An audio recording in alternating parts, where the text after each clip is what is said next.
ready? Hey, let's get some more energy up in here. What's up, everybody? What about that trailer though?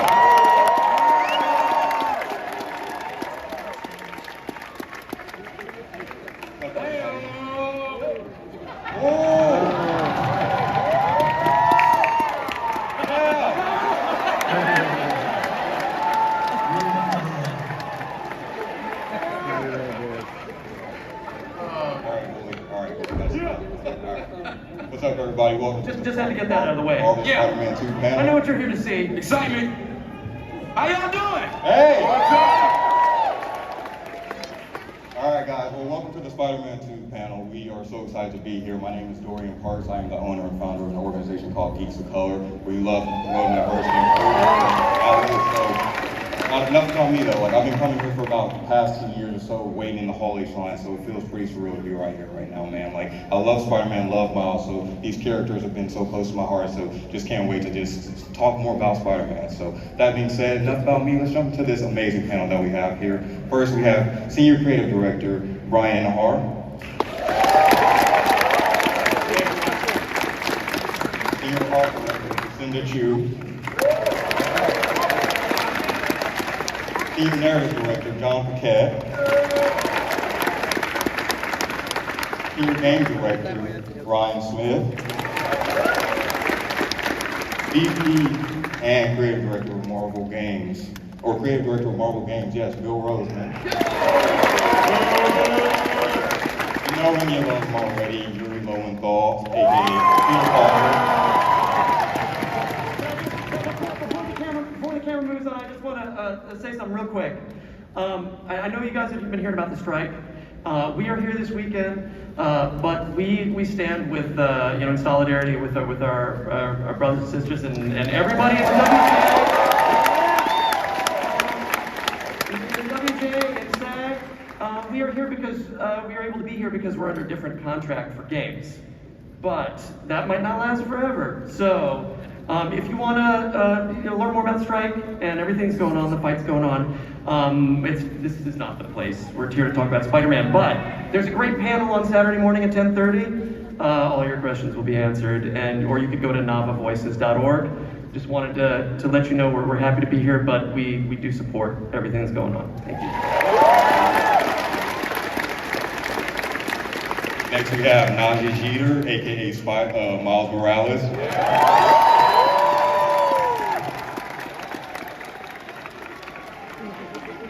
The lovely and talented Laura Bailey, aka Mary. And last but not least, a horror icon legend, Tony Todd, aka Venom. Let's give one more round of applause for our amazing panelists. All right, well, we got a lot to talk about. So first, Brian, my first question for you is, where do we find Peter, MJ, Harry, and Miles at the beginning of Marvel's Spider-Man 2, now that we're in the third installment of the franchise? Well, you could find us all in the back, being late to the panel because we were watching the story trailer as you guys were all watching it backstage. That's first off. So, yeah, I think what's really great about this game is that we're going to pick up roughly 9 to 10 months after the events of Miles Morales, which, if you haven't played it, it's an amazing video game by a talented team. And what's really great is to kind of have Pete and Miles. They're a well-oiled machine. They're a great team. They lean on each other. They really support each other. They're really protecting the city. But at the same time, there's a lot of things going on in their life outside the mask. Miles is applying to college and trying to figure out how to write his college essay. And you know, Pete's starting his teaching career. And then you have MJ, who is still at the Bugle, but under a new leadership with the return of J. Jonah Jameson at the Daily Bugle. Yeah, all right. And Bill, so my next question is for you. So can you talk about the dynamic of these characters and how working with Insomniac, they're keeping the authenticity of the DNA of the core of these characters while still making it their own? Awesome, thank you for the question. First of all, thank you for coming! Yes! So, the heart of our Spider group, these characters, they're a lot like the people behind the scenes. That we all are the best when we are together.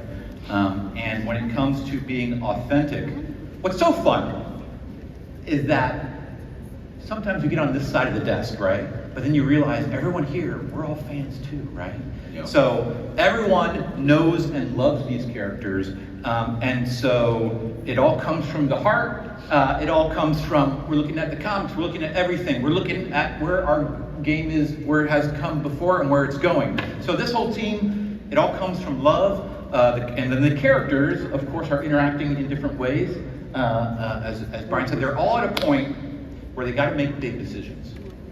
And when something huge drops into it, those decisions kind of get fractured and cracked, and they have to rely on each other to get through the growing darkness. Absolutely, and just piggybacking on that, can you talk about, as this is the third game in the franchise, can you talk about the collaborative process working with Insomniac and how that's evolved over time? Well, what's so awesome, and this is actually before and after the whole pandemic, is we're about 10 minutes away from each other. And so we would get together all the time to look at things, just have lunch, talk about stuff, talk about our favorite Spider-Man stuff. And so I think that leads to what you feel in the game, the authenticity. So together, working all together, we're all one team. We all love the characters. Our goal is to make something that you love, that when you play it, you say, this was made by fans for fans. Absolutely. This is a love letter to these characters. This is the game I always wanted, and now my friends, my family can all see why all of us were huge fans of these characters for years and years. So it all comes from love, and we come together, like the hashtag says, be greater together. Yeah. Oh, yeah.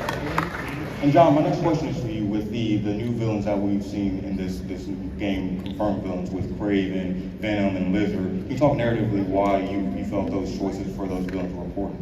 Yeah, well, I mean, boy, what a trailer, huh? All those villains, like, there's a lot. But for us, it really started with Kraven. He's our catalyst for the story, right? Like, before the game starts, he's halfway around the world being Kraven, hunting, trying to find the ultimate prey. And he watched from afar as the events of the first two games occurred. And he decided, you know what? There's a lot of stuff going on in New York City. That might be my new hunting ground. So, like I said, Kraven's a catalyst for everything happening. When he comes to New York City, a lot of things start going wrong. We have Lizard coming out. We have the symbiote coming out. And as you saw briefly in that trailer, Miles is forced to come face to face with Mr. Negative, the guy who killed his dad. So there's a lot of drama that's happening in this game. Absolutely, and Jacinda, my next question for you. So I think one of the things fans really appreciate about both of the games is just the environment, just the lived-in city that it feels like a character in its own. So can you talk about how you elevated that with this new game, especially with the PS5 technology and the new locations that we'll see, like with Coney Island and Queens and stuff like that? Totally, yeah. We're super excited to finally be able to bring Brooklyn and Queens to our fans. Obviously, Miles is from Brooklyn. Peter is from Queens. Not only does it increase the gameplay space, so there's a lot more places for you to swing to, but it also has some really cool, obviously Marvel landmarks as well as New York landmarks. For example, I know in Queens, everybody has wanted to visit Aunt May's house and perhaps see where Peter lives. I know a lot of fans had wanted to interact with that space, so just be able to walk in and see where he lives is incredible. Oh, and there's a picture of Aunt May's house. The other thing that's really cool is it's introducing a lot of cool landmarks like the East River. So as you can see in our gameplay trailer that we produced a while back, you can now chase the lizards on the East River, which is awesome. And personally, for me, I just love seeing the Brooklyn Bridge, the Williamsburg Bridge, and being able to just swing across the water. It's an incredible experience. Lovely. And I got a follow-up question for you, Jacinda. Just speaking of our two Spider-Man heroes that we have, can you talk about the suit upgrades, the suit designs, and your choices with that? Oh, totally. So the suit designs always reflect what's going on with our Spider heroes. And it's been about 9 months since the last game. And as the heroes evolve, it's really important to evolve their suits. So when you look at Peter, he's been through a lot, obviously, with his mentor turning out to be Doc Ock. But he's also grown really confident in his powers. So what we did was we just made his suit feel a bit more confident. So the biggest thing you'll probably notice is the color. You know, the colors are more vibrant. The red is that cherry red, the blue is more saturated, so it really pops off the screen. And I feel like that's that confidence that Peter has as a Spider-Man. And then with Miles, you know, obviously if you played the Miles game, he's just gone off of this adventure and challenge that he faced with Tinkerer. And that also reflects how he's also coming to his power and feeling more confident. So we just made his suit more sophisticated and clean. So we made a lot of the red details a little bit skinnier. We added the red stripe to his arms, and then we added some of that red detailing to his feet. So it just makes him feel overall more sophisticated and more confident, which is exactly where he is when you see him with his new powers.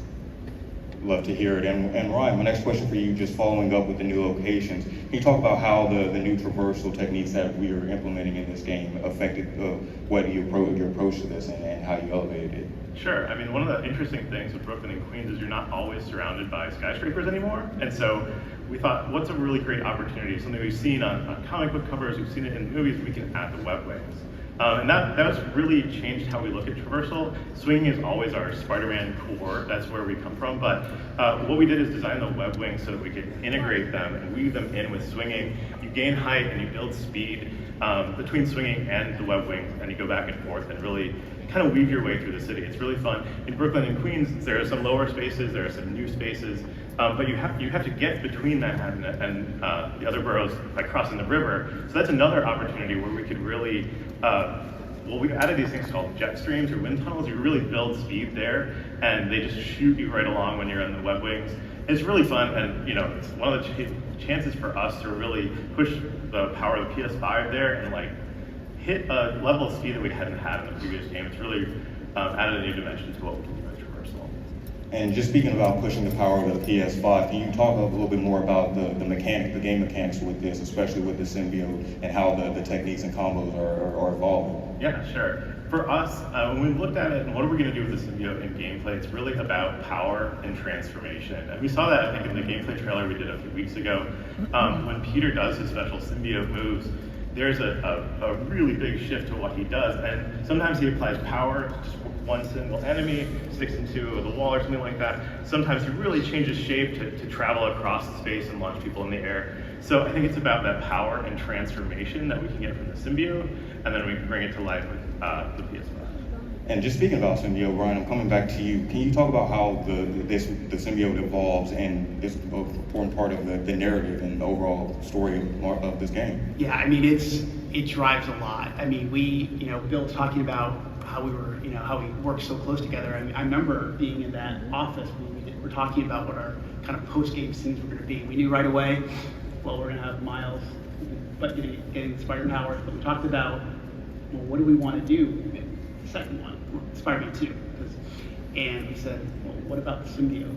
And we knew we were going to make that decision. It was like, we're going all in, we have to go all in. So it really drives, you saw it as Ryan was explaining about the gameplay, but in terms of Peter's story, how that involves, his best friend Harry, how it affects those around him, and how he changes, throughout the game and his relationship. So it's just, it really, back when we released the first game, I said, people ask, why isn't it the black suit? Why isn't the black suit in the game? I said, we're gonna have to do that suit. It deserves its own game, and that's what you're gonna see in Spider-Man 2. What we deserve, it deserves its own storyline. Yes, and yes. Speaking of symbiote, I'm passing it to you, Yuri. How can you speak to how the symbiote has affected Peter? I don't want to get you in trouble if you spoil anything. But Right.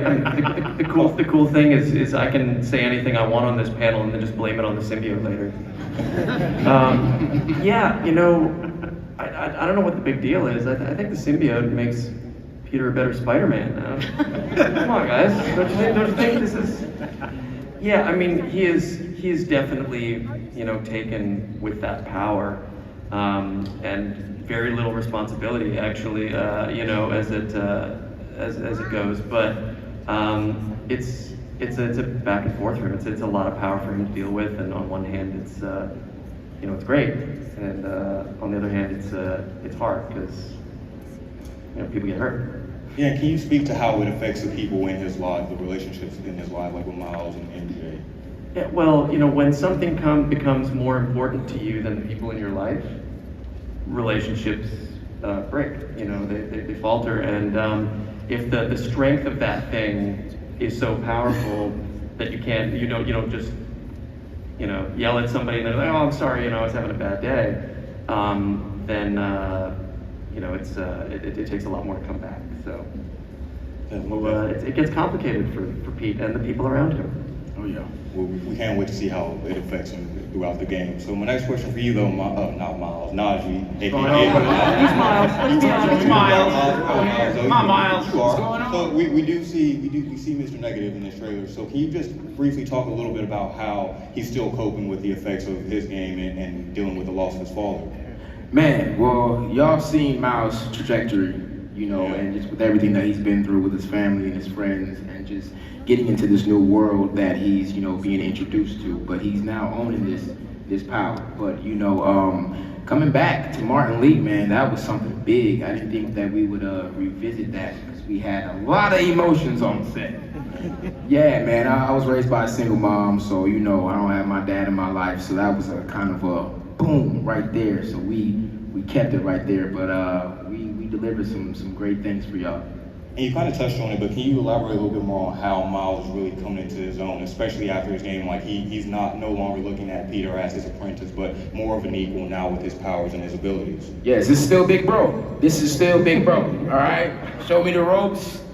Miles would not be anywhere without Pete, so y'all know that. But man, it was great. I still look up to Pete, so it's still an ongoing. We learned the physicality, but then you got to learn, just the mannerisms and getting into that manhood of carrying on that power with that responsibility.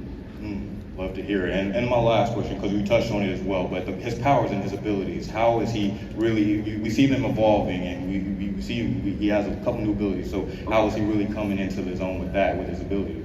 Oh, we got some stuff coming for y'all. We got some stuff coming for y'all.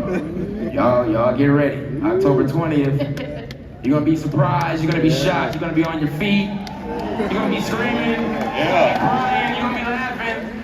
So y'all get ready, man. We got some powerful stuff coming for y'all. I apologize to employers everywhere because I hear a lot of people going, I've already booked, time off from work, from October 20th for like 3 days. Like, right.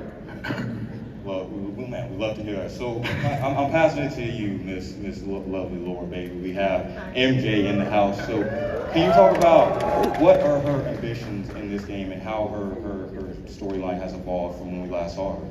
I'll look at her. I think she's coming to her own a lot more. I think she's understanding who she is as a reporter and as a writer a lot more. She spent a lot of time away from Peter in Symkaria. And am I allowed to say this? She's writing. And their relationship is more comfortable now. They've been together, she understands what he's doing, and it's interesting to get to see how everything that he's going through affects her perception of that. I see trying not to get in trouble. I respect it. And can you elaborate a little bit about, it seems now it's more of a team dynamic with Peter, with Miles, and with MJ. So can you elaborate a little bit more on that and how that dynamic works now? Yeah, she asked for a role to be more present in his work previously, and now we get to see that she takes on that role a bit more, and she is very comfortable, obviously, with Miles and everything as well, and they work really well together, the three of them. And it's hard to talk about without giving things away, isn't it? Yeah. So many surprises. Oh man. I think it's just, there's a reason why we wanted Yuri, Laura, and Najee here, because they are a team. They are, they complement each other really well. Not just what's going on in the superhero world, but what's happening in their lives. And I think that's why, even when we're shooting our scenes, we're all kind of working together as a team, figuring out how to put this game together. And I know we couldn't be working with better people. Like, I love these people. They're awesome. So I love you too, man. I love you more, bro. They're the best. Every day that we got to shoot, and it was all three of us, oh God, it was just so much fun on set, you guys. It was just... Yeah, people talk about chemistry, and there's something magical that happens when these three get together. You know, the air changes. It's really... Any behind the scenes BTS funny moments? It's God sent, you know? Well, I even think about when we cast everybody originally, go back real quick. I know we're talking about Spider-Man 2, but I remember, you know, when we brought Najee in for Miles, Yuri was already cast, and we did two scenes when the moment at the funeral when Pete goes up to Miles, and then also the part where Miles reveals his power to Pete for the first time. And we just knew right there. And I remember Laura coming in for MJ, and we had like 3 scenes we were gonna do. And I remember they were walking together, and they said 2 lines. I said, "That's it. They're proper casting her." So I just think that we knew we had such a great group. And then we would always say every day on stage, we would say just like, "What do you want to do? Where do you want to take it?" And I think, you know, they made the game better than we ever could imagine it could be. So I thank them for that. We love the comic book, we love Spider-Man, we love Miles Morales as Spider-Man, and we love Mary Jane. But there's somebody else that we can't forget about in this panel. That is the Venom of the Venom. Tony Todd. We're having on the panel right now. Yeah! Well, I'm not really Tony Todd. I was sitting here. I'm an AI. No, you know, I've been a gamer since high school. I mean, went to college hustling pinball and ping pong. I think I go back with gaming systems all the way to television, to Dreamcast, to the early, you know, and I collect consoles. So, you know, I started as an actor. The voiceover role came to me through DC. One character led to another, Zoom led to Dark Side, and then some other stuff, and then all of a sudden I get a call from Insomniac to test drive Venom. And I gotta say, it's been the most exciting voiceover journey that I've had to date. Can you just talk about the casting of this? I know is there a story or something along how this happened? Oh yeah, so I remember we cast a lot of the characters pretty quickly. Like obviously we had, you know, Miles, Peter, MJ, and then really early we actually, like right before COVID, I think we cast Craven, and I knew I was putting it off. I was like, I know there's already, you know, there's gonna be so many opinions, what people, and I know I was scared to death. And I remember Patrick, our dialogue lead, was asking me, like, what are you looking for? And I said, oh, I don't know. And then I remember I just happened to be on the internet one day, and I was listening to one of the, I think it was the Candyman, the new Candyman trailer, and I heard Tony, and I was like, hey, if you could get like a Tony Todd, that would be the one. And then a couple weeks go by, I don't think anything about it, and Patrick messages me and goes, you're not gonna believe this. Tony Todd's interested. And I remember he sent a real quick tape in, and it was like, sorry Tony, it was really bad, like audio quality, but it took like 3 lines, and I was like, that's it. Please hire him. Please, whatever he wants, give it to him.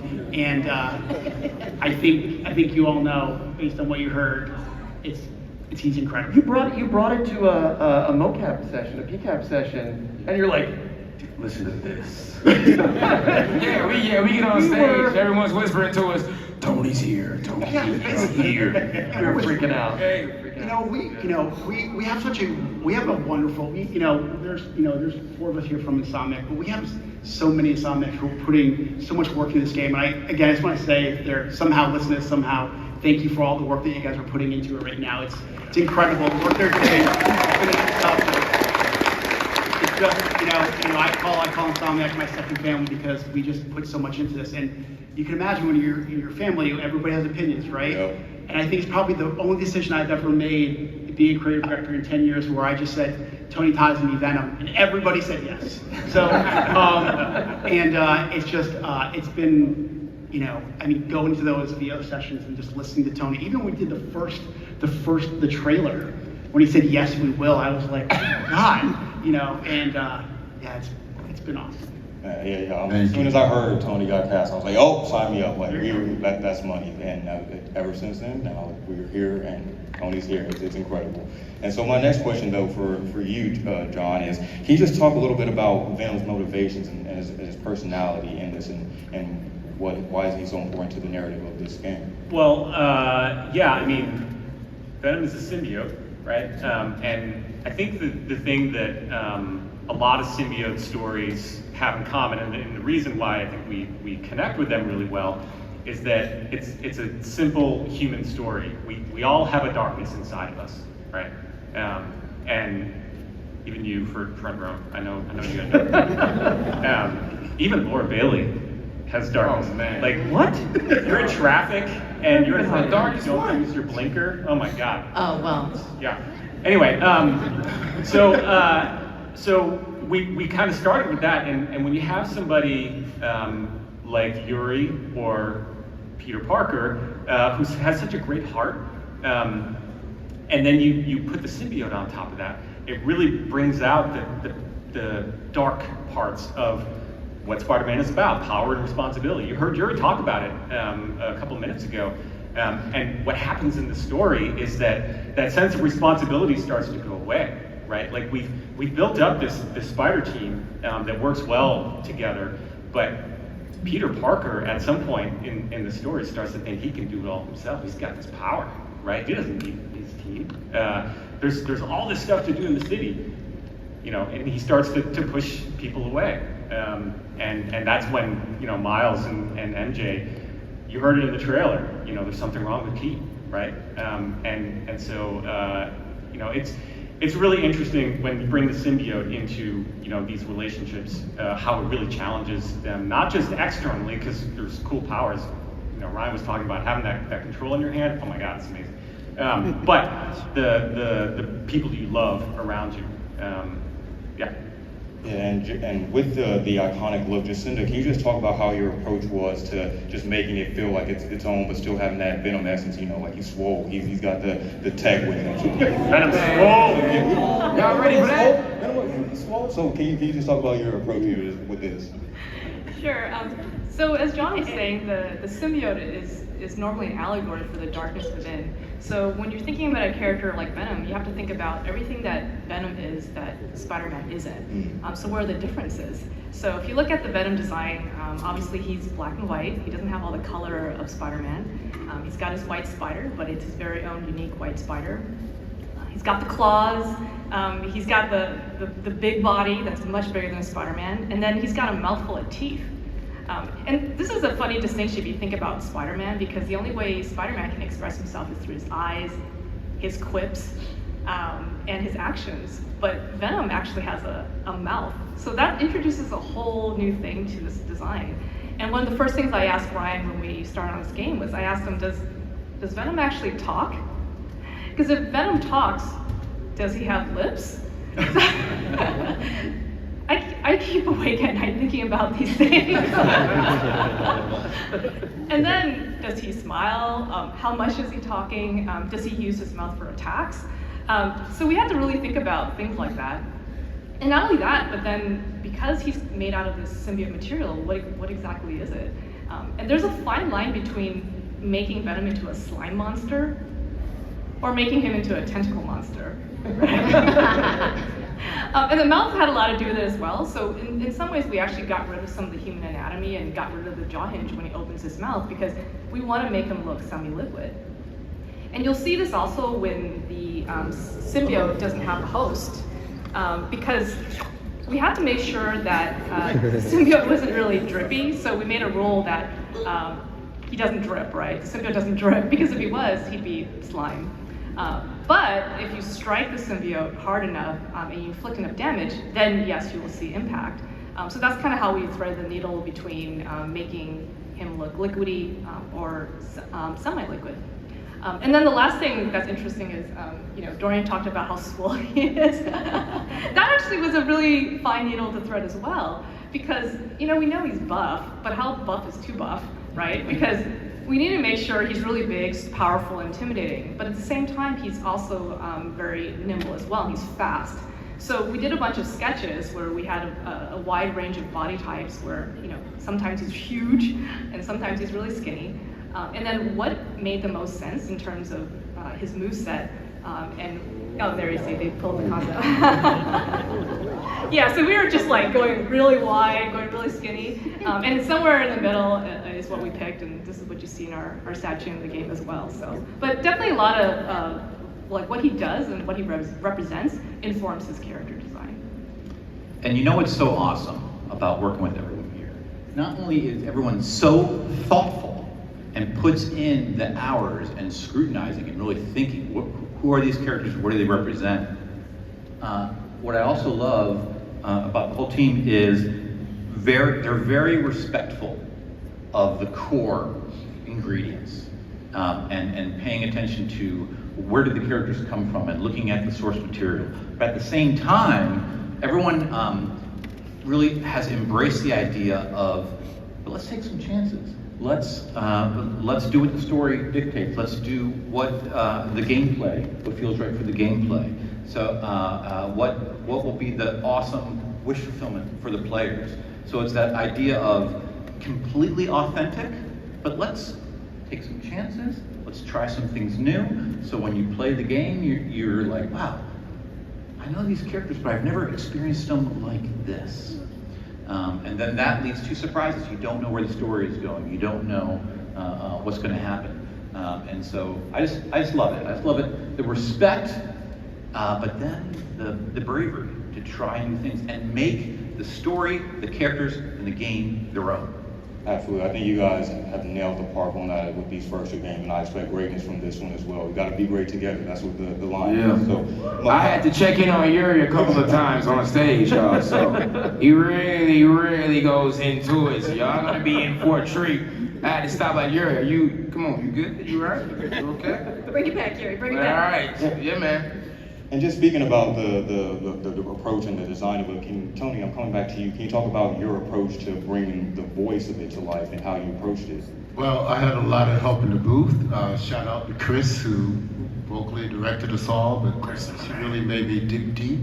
On the surface I could come up with it, but we tried to make, we wanted to make, even though he's a symbiote, I needed to make him human first. If that makes any sense. I mean, he had to be relatable and he had to have an objective and follow that through. I mean, I come from the theater, so I have a master's in theater, so I take every job, whether it's voiceover, TV, film, as a well-made script, and we just went with the flow. For me, Venom was fun to do, and I wanted to make sure that there was a joyous quality in his destruction.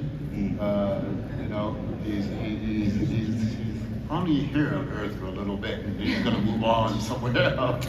So I wanted to make sure that he left an impact of joy and tenacity and deliciousness.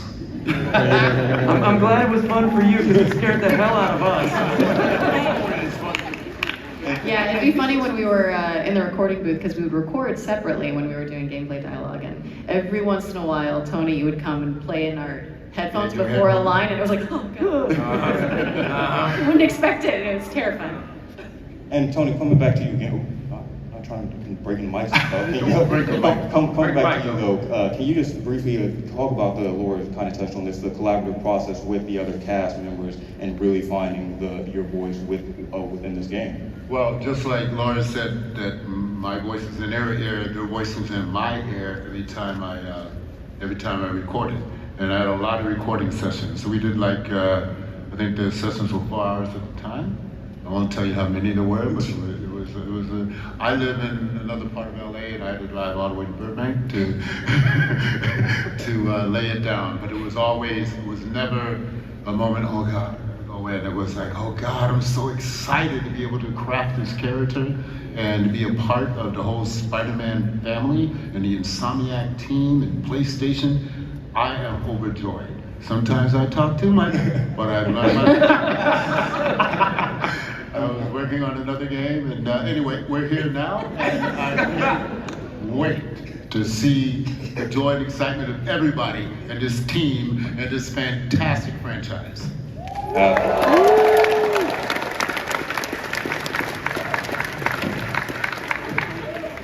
come back to you real quick. What was that like when you heard Tony voice his lines for the first time officially, and what was that? What was your initial reaction?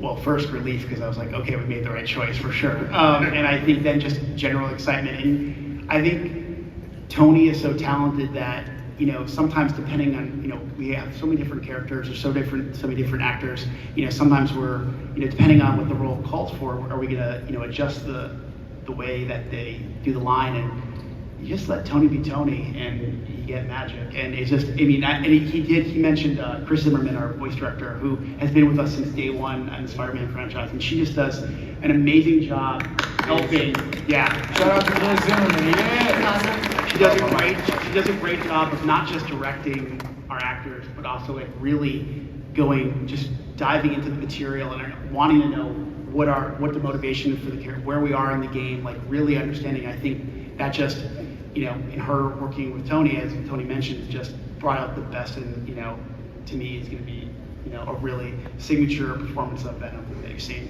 We cannot wait. And yeah, and Tony, coming back to you, what was your initial reaction when you saw your character and you saw your voice coming out of it for the first time, like finished, polished version of it? Well, you know, I grew up an only kid, so I'm a nerd at heart. I played Monopoly by myself. I did road racing, slot cars by myself, and I won. You know, it was like a gift come true to be able to cement myself in the whole voiceover family and world and meet new friends and conquests, and I'm still pinching myself because I'm a gamer, and I'm telling you, I can't wait for this monumental masterpiece to drop. That's right. Sizzle. 90 days? 90 days now? Masterpiece, What baby. are we at? 90 days? I believe so. 90 days. Oh my God. Oh yeah, we're shutting it down. October's right around the corner. I've already taken off work for the next couple of weeks just to make sure I'm playing that. And so Kids, Tony, parents, we apologize. Man. Tony, we have another section coming up, but I'd be remiss if I didn't ask you. Can you do the iconic "We Are Venom" line for Bring us all out. What do you want? No, okay. We are Venom.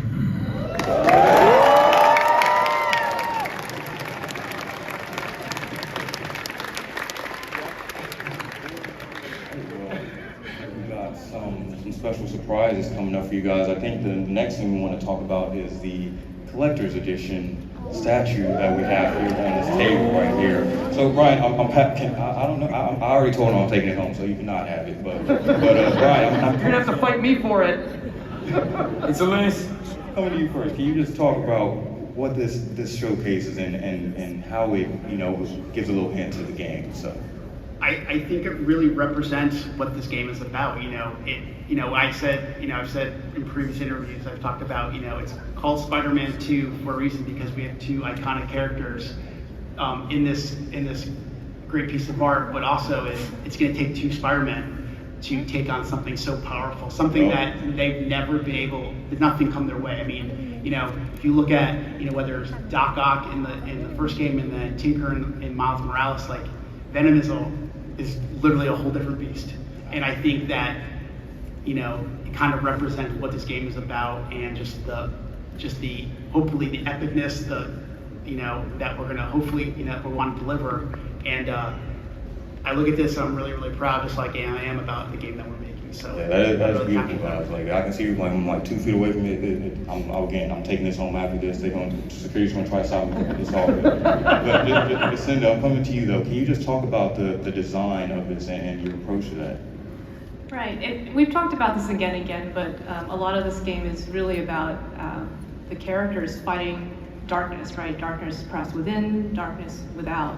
So it was really important when we were doing the statue that you may not know what the outcome of this fight's going to be. So it was really important that Venom looks powerful, and both of the Spider-Men look powerful, and they're engaging each other, and you don't know who's going to win. And I think that's a big part of the success of this statue. That and the fact that it's gymongous. When I got the sample sent to me, the box was so big, I was shocked to unbox it. So I can't wait to get this in the hands of fans as well. And this is available for pre-order on PS Direct, and if you are not in the U.S., you can check your local retailers and local stores. That being said, I'm Brian. Why are you putting on gloves right now? Like that's. Of these? Yeah. What is that for? Well, Dorian, before I think we should play the video. I think we should play the video. Let's go and play that video real quick.